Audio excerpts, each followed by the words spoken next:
Bismillahirrahmanirrahim. Assalamualaikum warahmatullahi wabarakatuh. Alhamdulillahirabbil alamin. Assalatu wassalamu ala Rasulillah wa ala alihi wa sahbihi wa man wala.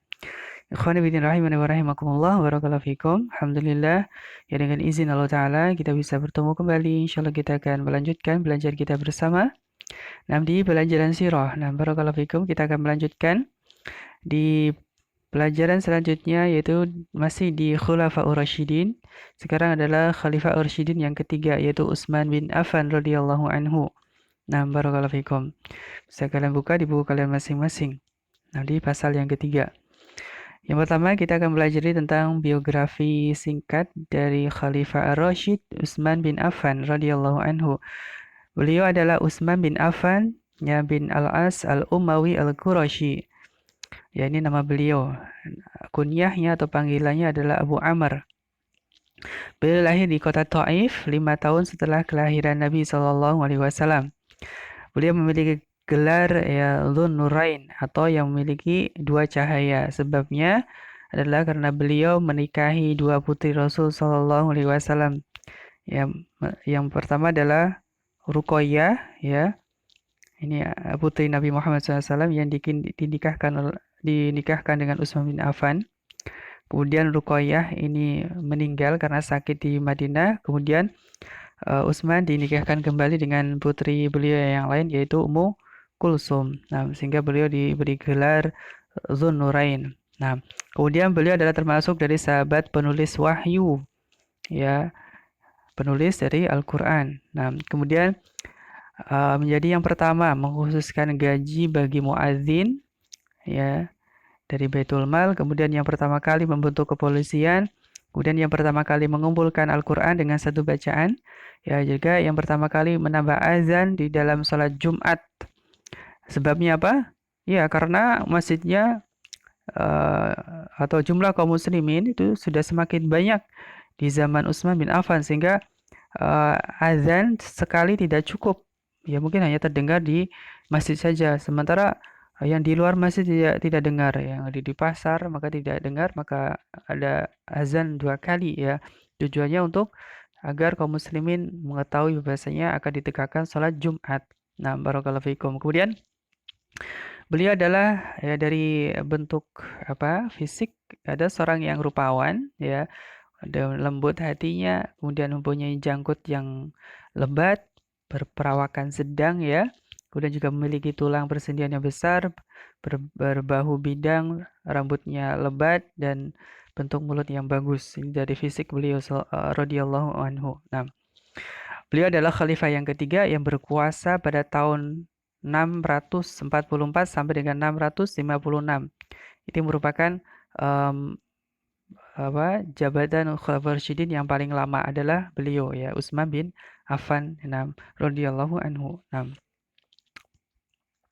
Ini adalah nasab beliau, ya, ada Utsman, bapaknya Affan, kakeknya Abu Al-As, terus ke atas ada Umayyah, Abdi Syams, dan masih satu keturunan dengan Nabi kita Muhammad SAW, yaitu dari jalur Abdul Manaf.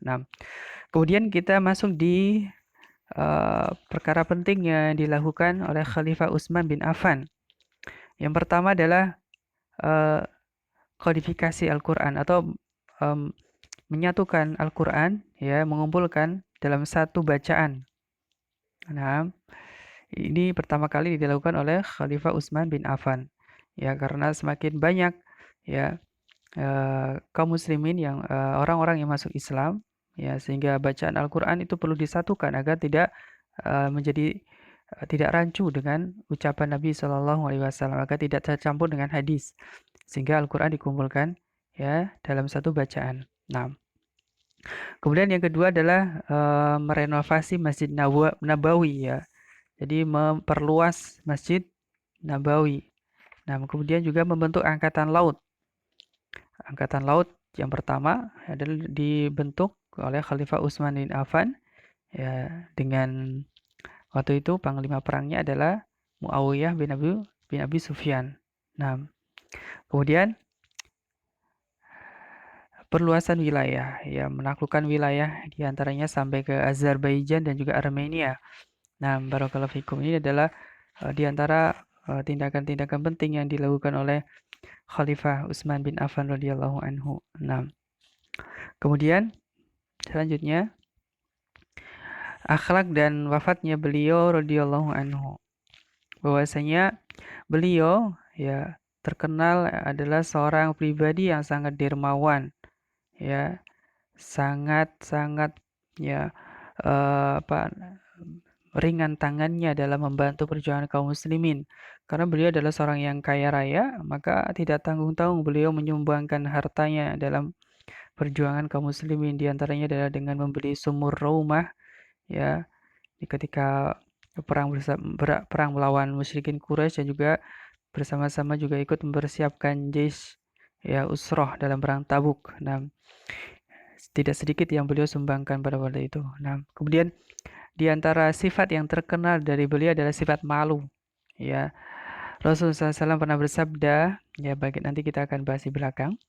Jadi sifat yang terkenal dari sifat Utsman bin Affan ini adalah sifat pemalu beliau. Ya sampai-sampai malaikat itu malu terhadap beliau. Nah, barakallahu fikum. Kemudian wafat beliau radhiyallahu anhu adalah karena fitnahnya Abdullah bin Saba, ya, terhadap kaum muslimin, ya, sehingga Khalifah Utsman bin Affan ya dikepung rumahnya selama 40 hari ya oleh para pemberontak orang-orang Khawarij ya untuk menuntut Utsman itu mundur dari jabatannya. Kalau tidak mau maka akan dibunuh. Ya, namun meskipun Utsman itu sebenarnya sanggup melawan, tetapi beliau tidak ingin terjadi pertumpahan darah di umat muslimin. Nah, sehingga beliau tidak melawan ya dan akhirnya para pemberontak tersebut bisa masuk ya ke rumah Utsman bin Affan dan akhirnya bisa membunuh Khalifah Utsman bin Affan sehingga beliau akhirnya wafat sebagai syahid pada bulan Dzulhijjah tahun ke-35 Hijriah ketika beliau sedang membaca Al-Qur'an dan ketika beliau sedang berpuasa akan menjelang berbuka. Nah, dari barakallahu fikum itu adalah fitnah ya Khawarij ya di masa akhir-akhir kekhalifahan Utsman bin Affan dan setelah itu terjadi fitnah yang melanda kaum muslimin. Nah, ini keutamaan Utsman bin Affan ya tadi dengan sifat pemalunya. Jadi dikatakan oleh Aisyah radhiyallahu anha bahwasanya suatu saat Rasul sedang berbaring ya di rumah Aisyah dalam keadaan tersingkap bahu atau betisnya. Kemudian masuk Abu Bakar. Ya, maka Rasul tidak merubah posisinya, tetap seperti itu ya terlihat paha atau betisnya. Kemudian masuk lagi Umar. Sama Rasul tidak bergeming, tidak bergerak. Ya, namun ketika Utsman bin Affan masuk, ya buru-buru Rasul SAW untuk membenahi dirinya, merapikan bajunya. Maka melihat seperti itu Aisyah pun berkata, ya Rasulullah, ya Abu Bakar masuk dan engkau tidak bergerak, tidak peduli dengan keadaanmu. Dan sama juga ketika Umar. Nah, lalu ketika Utsman masuk, engkau segera duduk dan merapikan pakaianmu. Maka Rasul menjawab, tidaklah aku malu kepada seorang yang para malaikat pun malu padanya. Ini keutamaan yang luar biasa ya pada diri Utsman bin Affan. Dikatakan bahwasanya malaikat itu malu kepada Utsman bin Affan. Nah, barakallahu fikum. Jadi Utsman ya keutamanya adalah sifat malu yang ada pada diri beliau sampai malaikat pun malu padanya. Nah, barakallahu fikum. Ini adalah angkatan laut tadi ya yang sudah dikabarkan oleh Rasulullah SAW. Nah, dan juga wafatnya Utsman bin Affan juga sudah dikabarkan oleh Rasul Shallallahu Alaihi Wasallam bahwasanya Rasul pernah menyebut sebuah fitnah.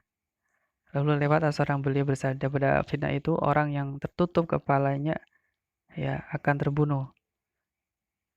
Berkata Ibnu Umar, aku melihat orang itu ternyata adalah Utsman bin Affan. Nah, kemudian tadi ya dari dalang terbunuhnya Khalifah Rashid Utsman bin Affan adalah Abdullah bin Saba. Nah, dari seorang Yahudi yang pura-pura masuk Islam, ya, yang tujuannya untuk menghancurkan Islam dari dalam. Nah, barakallahu fikum. Ini saja di pertemuan kali ini tentang Khalifah Yang ketiga, Utsman bin Affan radhiyallahu anhu. Ini secara singkatnya ya. Nah, wallahu taala alam, subhanakallahumma bihamdika asyhadu an la ilaha illa anta astaghfiruka wa atubu ilaik. Assalamualaikum warahmatullahi wabarakatuh.